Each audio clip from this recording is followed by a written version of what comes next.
wabarakatuh. Saya Saskia Roser Mebrianti akan mempresentasikan tentang kebutuhan teknis pengguna yang menggunakan jaringan. Yang pertama adalah komponen hardware. Secara garis besar, komponen hardware pada jaringan dibagi menjadi 3 bagian, yaitu end device atau perangkat akhir, intermediary device atau perangkat perantara, network media atau jaringan media jaringan. End device merupakan perangkat yang digunakan oleh pengguna user. End device mengirimkan data melalui jaringan dan diterima oleh perangkat akhir lainnya.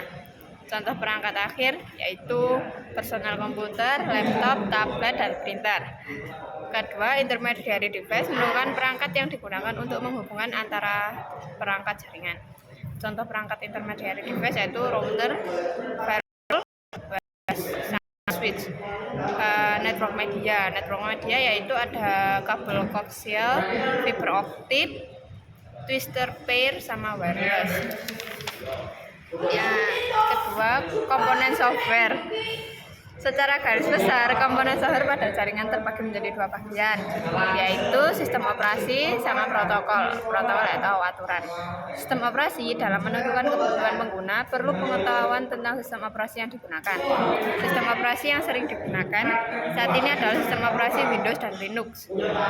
Windows merupakan sistem operasi yang paling banyak digunakan saat ini. Sejak tahun 1993 telah ada 30 rilis Windows pada sistem operasi dimulai dengan Windows XP edisi 64 bit dimulai digunakan.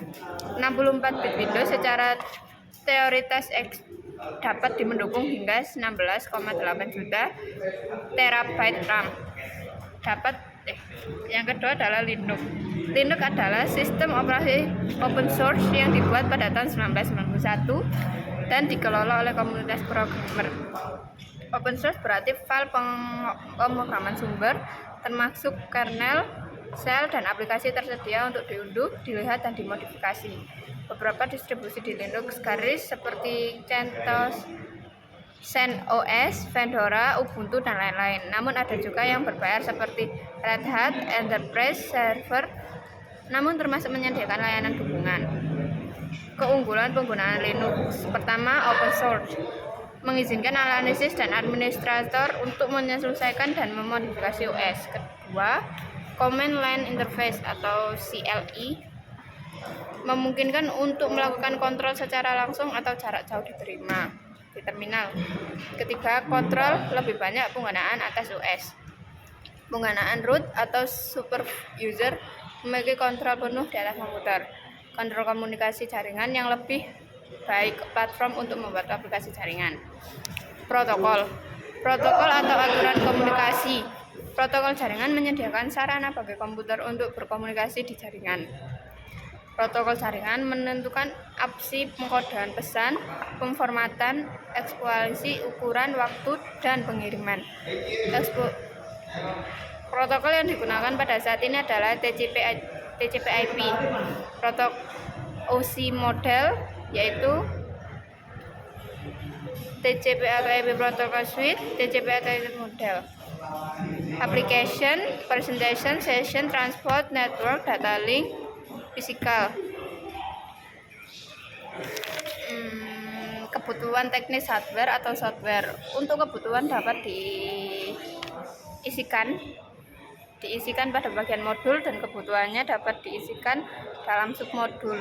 Contoh, komputer untuk server, komputer untuk data entry, jaringan atau network, peralatan atau perlengkapan tambahan, dan sebagainya atau sesuai dengan kebutuhan user. DSB. Setiap keperluan user yang telah dicatat berdasarkan modul dan submodul yang ada dalam proyek diberikan juga spesifikasi hardware yang nantinya akan digunakan dalam menjalankan modul dan submodul tersebut. Sebaiknya spesifikasi komputer klien dan server dibagi lagi ke dalam subbagian yang lebih detail sesuai dengan kebutuhan masing-masing user. Sekian, terima kasih. Wassalamualaikum warahmatullahi wabarakatuh.